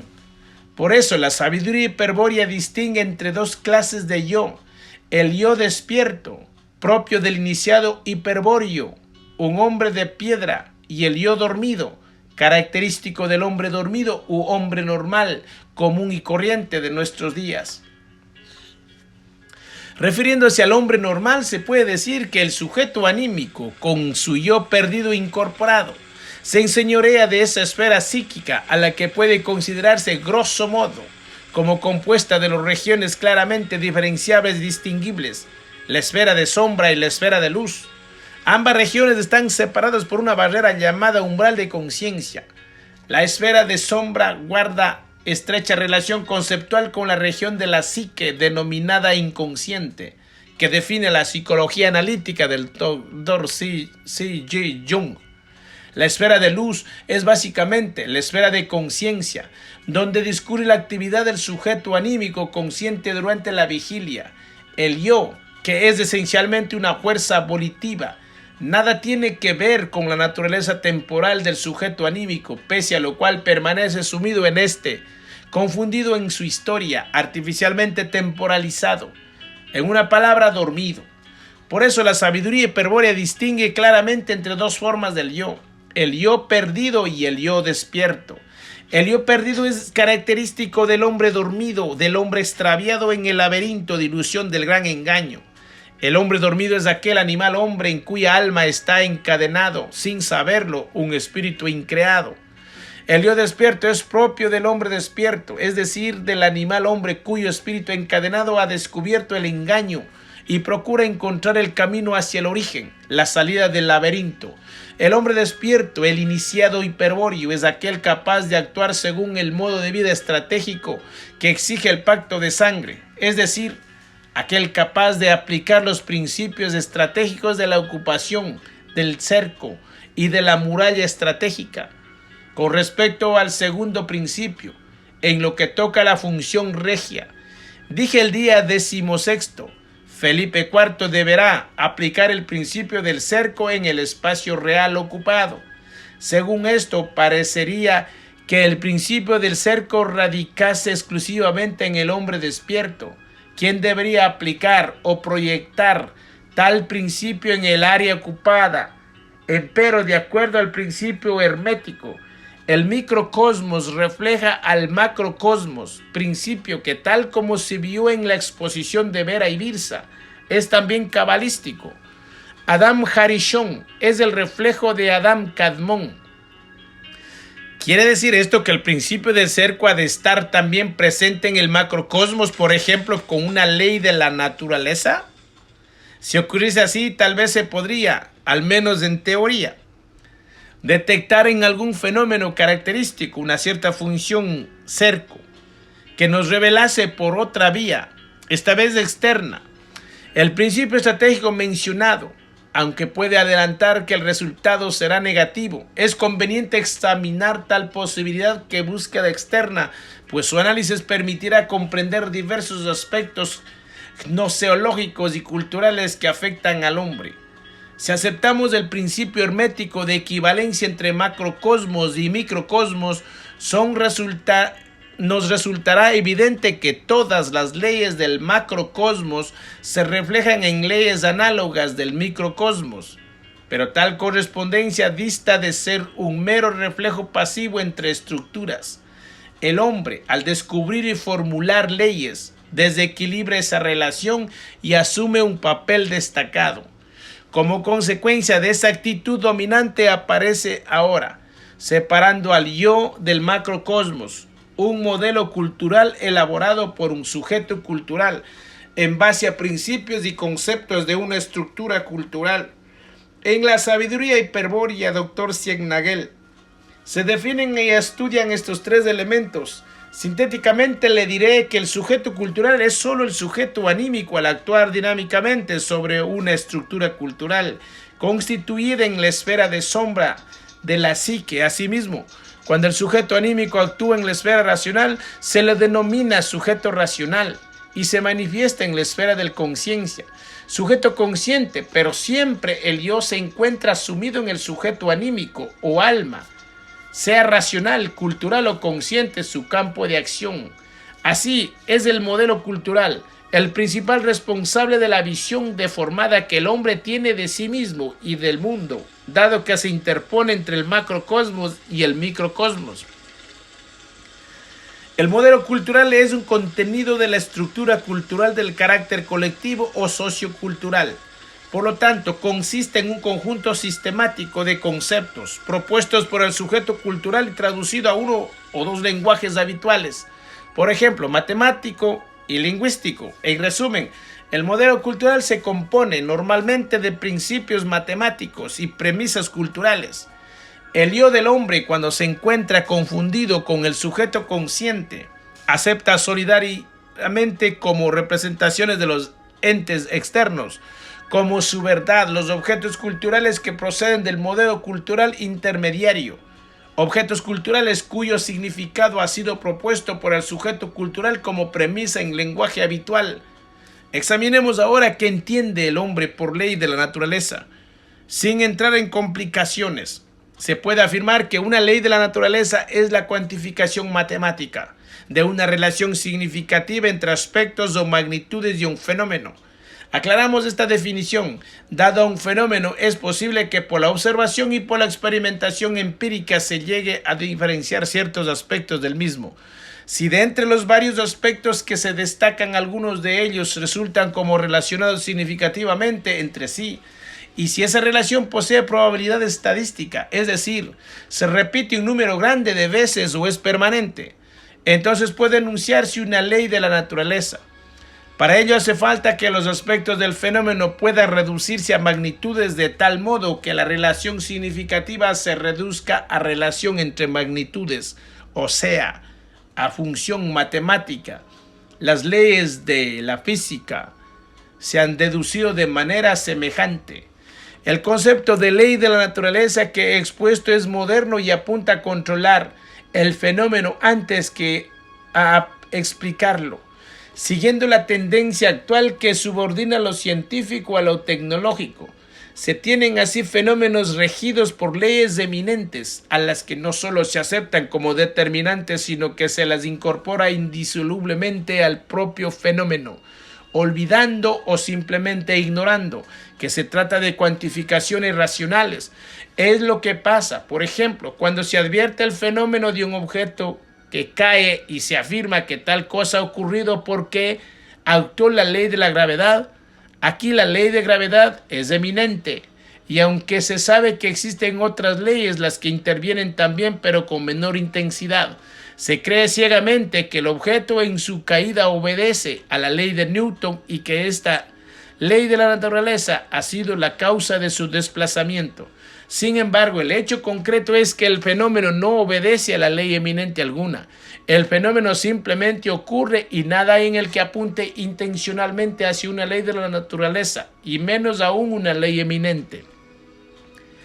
El fenómeno es parte inseparable de una totalidad que se llama la realidad o el mundo, y que incluye en ese carácter a todos los fenómenos, los que ya han ocurrido y los que habrán de ocurrir. Por eso en la realidad los fenómenos simplemente ocurren, sucediendo quizá a algunos que ya han ocurrido o simultáneamente con otros semejantes a él.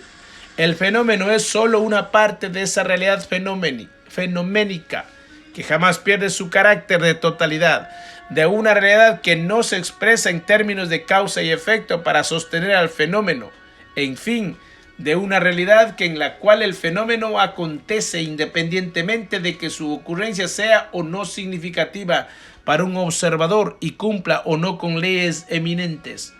Antes de abordar el problema de la preeminencia de las premisas culturales en la evaluación racional de un fenómeno, conviene despojar a éste de cualquier posibilidad que lo aparte de la pura determinación mecánica o evolutiva, según el orden natural, entre comillas. Para ello establece luego de un breve análisis la diferencia entre fenómeno de primer o de segundo, entre comillas, grado de determinación, aclaración indispensable dado de que las leyes eminentes corresponden siempre a fenómenos de primer grado. Para el gnóstico, el mundo, entre comillas, que nos rodea no es más que la ordenación de la materia efectuada por el Dios creador, el uno, en un principio, y la cual percibimos en su actualidad temporal. La sabiduría hiperbórea, madre del pensamiento gnóstico, va más lejos al afirmar que el espacio y todo cuanto él contenga se haya constituido por asociaciones múltiples de un único elemento denominado quantum, arquetípico de energía, el cual constituye un término físico de la mónada arquetípica, es decir, de la unidad formativa absoluta del plano arquetípico. Estos quantum, que son verdaderos átomos arquetípicos, no conformadores o estructurados de formas, poseen cada uno un punto indiscernible, mediante el cual se realiza la difusión panteísta del creador. Es decir, que merced a un sistema puntual de contacto polidimensional, se hace efectiva la presencia del demiurgo en toda porción ponderable de la materia, cualesquiera que sea su calidad. Esta penetración universal, al ser comprobada por personas en distinto grado de confusión, ha llevado a la errónea creencia de que la materia es la propia sustancia del uno. Las concepciones vulgares de los sistemas panteístas o de aquellos que aluden a un espíritu del mundo o anima mundi, etc. En realidad la materia ha sido ordenada por el creador o impulsada, entre comillas, hacia un desenvolvimiento legal en el tiempo, de cuya fuerza evolutiva no escapa ni la más mínima partícula, y de la cual participa, por supuesto, el cuerpo humano, entre comillas. He hecho esta exposición sintética de la física hiperbórea, entre comillas, porque es necesario distinguir dos grados de determinismo. El mundo, tal cual lo describí recién, se desenvuelve mecánicamente orientado hacia una finalidad. Este es el primer grado del determinismo. Con otras palabras, existe un plan a cuyas pautas se ajusta y a cuyos designios tiende el orden, entre comillas, del mundo. La materia librada a la mecánica de dicho orden, entre comillas, se halla determinada en primer grado, pero como dicho plan se halla sostenido por la voluntad del creador y presencia es efectiva en cada porción de materia. Según vimos, podría ocurrir que él anormalmente influyese de otra manera sobre alguna porción de realidad, ya sea para modificar teleológicamente su plan o para expresar semióticamente su intención, o por motivos estratégicos. En ese caso estamos ante el segundo grado del determinismo. Por motivos estratégicos, entre comillas, se entiende lo siguiente. Cuando el hombre despierto emprende el regreso al origen en el marco de una estrategia hiperbórea, emplea técnicas secretas que permiten oponerse efectivamente al plan. En estas circunstancias, el creador anormalmente interviene con todo su poder para castigar al intrépido. Podemos ahora distinguir entre un fenómeno de primer grado y un fenómeno de segundo grado, atendiendo al grado de determinación que involucra su manifestación. Debe comprenderse bien que en esta distinción del acento se pone sobre las diferentes maneras con que el demiurgo puede actuar sobre un mismo fenómeno. Por ejemplo, en el fenómeno de una maceta cayendo desde un balcón a la vereda, no podemos ver otra cosa que una determinación de primer grado. Decimos, actuó la ley de la gravedad, entre comillas, pero si dicha maceta cayó sobre la cabeza del hombre despierto, podemos suponer una segunda determinación o con rigor, una segunda intención, entre comillas. Decimos, actuó la voluntad del creador, entre comillas. Al primer y segundo grado de determinación de un fenómeno se lo denomina también desde otro punto de vista, primera y segunda intención del creador. En general, todo fenómeno es susceptible de manifestarse en primero y segundo grado de determinación. Atendiendo a esta posibilidad, convendremos lo siguiente: cuando no se indique lo contrario, por fenómeno, entre comillas, se entenderá aquel cuya determinación es puramente mecánica, es decir, de primer grado. En caso contrario, se aclarará de segundo grado, entre comillas. Solo falta ahora que distinguimos entre los dos grados del fenómeno, entre comillas, aclarar la afirmación que hice al comienzo de ese análisis de que toda ley de la naturaleza, inclusive aquellas eminentes, describen el comportamiento causal de fenómenos de primer grado de determinación. Es fácil comprender y aceptar esto, ya que cuando un fenómeno interviene una determinación de segundo grado, el sentido natural del encadenamiento mecánico ha sido enajenado temporalmente en favor de una voluntad irresistible. En ese caso, el fenómeno ya no será natural, entre comillas, aunque aparente serlo, sino que estará dotado de una intencionalidad supuesta de neto carácter maligno para el hombre. Por otra parte, el fenómeno de primer grado se manifiesta siempre completo en su funcionalidad, la cual es expresión directa de su esencia y la que siempre será posible reducir matemáticamente a un número infinito de leyes de la naturaleza. Es entre comillas, cuando el fenómeno de primer grado es apreciado especialmente por una ley de la naturaleza, la cual es eminente para uno, pues destaca cierto aspecto interesante. Es evidente que no se está tratando con el fenómeno completo, sino con dicho aspecto del mismo. En tal caso debe aceptarse el triste hecho de que el fenómeno solo será percibida una ilusión mutilado sensorialmente, deformado gnoseológicamente, enmascarado epistemológicamente. No debe extrañar que los hinduarios calificaron de maya, ilusión, a la percepción corriente de un fenómeno de primer grado. Plantearé ahora un interrogante, cuya respuesta permitirá encarar el problema de la preeminencia de las premisas culturales, entre comillas, basado en las últimas conclusiones. Si todo fenómeno de primer grado aparece necesariamente completo, por ejemplo, a las 6 a.m., sale el sol, entre comillas, ¿cuál es el motivo específico de que su aprehensión por intermedio del modelo científico-cultural, entre comillas, impide tratar con el fenómeno en su integridad y circunscribe en tono de aspectos parciales del mismo? Por ejemplo, cuando decimos la rotación terrestre es la causa que ha producido el efecto de que a las 6 a.m.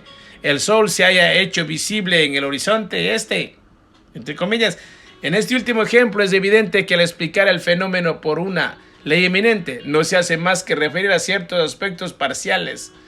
La rotación terrestre, entre comillas, dejando de lado, no viéndolo al fenómeno mismo, el sol. La respuesta y la pregunta planteada lleva a tocar un principio fundamental de la teoría epistemológica estructural, la relación que se advierte entre aspectos de un fenómeno, cuantificable matemáticamente como ley de la naturaleza, entre comillas, se origina en la preeminencia de premisas culturales a partir de las cuales la razón modifica la percepción del fenómeno en sí. De más está decir que esto ocurre por el efecto enmascaramiento, entre comillas, que la razón causa en toda imagen reflexionada por el sujeto consciente. La razón responde a la interrogación, entre comillas, es decir, a las flexiones del sujeto consciente, en el cual se haya sumido el yo perdido, como si se tratase de una fantasía. La razón interpreta y conforma un esquema racional de la representación del ente fenoménico, esquema cuya imagen se superpone a la representación y a la enmascara, dotándole del significado proporcional que determinan las premisas culturales preeminentes. Cuando se efectúa una observación científica, hablando entre comillas de un fenómeno, las funciones racionales se toman preeminentes a cualquier percepción, destacando entre comillas con eminencia aquellos aspectos interesantes o útiles y desluciendo entre comillas el resto del fenómeno, paréntesis. De este modo la razón opera como si enmascarara al fenómeno, previamente arrancada de la totalidad de lo real, y presentará de él una apariencia razonable, entre comillas, y siempre comprensible en el ámbito de la cultura humana. Por supuesto que a nadie le importa que los fenómenos queden a partir de allí ocultos tras su apariencia, o razonable no si es posible servirse de ellos, controlados, aprovechar su energía y dirigir sus fuerzas.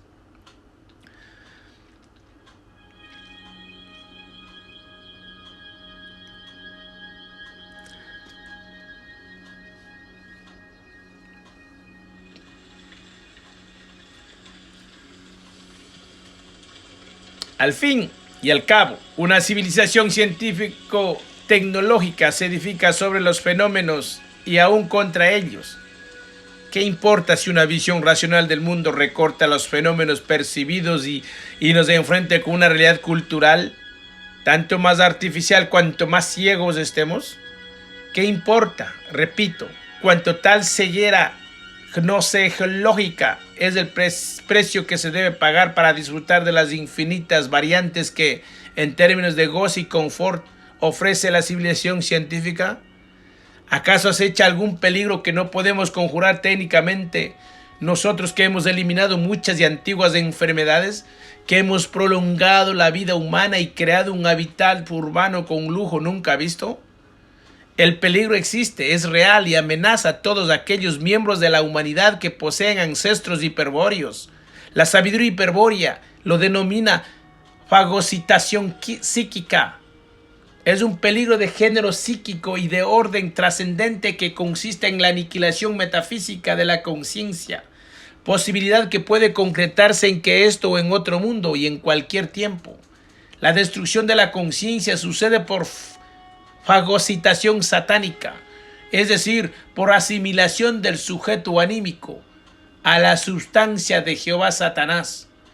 Cuando tal catástrofe ocurre, se pierde completamente toda posibilidad de transmutación y regreso al origen. Sin embargo, conviene repetir que es la confusión el principal impedimento para la transmutación del hombre dormido en hombre de piedra. Y a la confusión permanente contribuye la ceguera gnoseológica que mencionaba antes, producto de la moderna mentalidad racionalista. Se vive según las pautas de la cultura occidental, la cual es materialista, racionalista, científico-tecnológica y amoral. El pensamiento parte de premisas culturales preeminentes y condiciona la visión del mundo tomando la pura apariencia, sin que se note o se tenga idea de ello. La cultura entonces mantiene en la confusión e impide orientarse y marchar hacia el centro de la reintegración psíquica, transmutando al hombre dormido en hombre de piedra. ¿Es por casualidad que tal cosa sucede? Lo he dicho muchas veces, la cultura es un arma estratégica, hábilmente empleada por quienes desean la perdición de la herencia hiperbórea. Se comprueba, así que el modelo cultural intermediario entre el yo y el macrocosmos dificulta enormemente la posibilidad de encontrar el principio del cerco en el mundo como ley de la naturaleza. Bueno, mis amados, seguiré pasando los otros capítulos que nos faltan mucho más que aprender. Que tengan un maravilloso despertar de conciencia. Pues hay mucho más que aprender. Bye bye.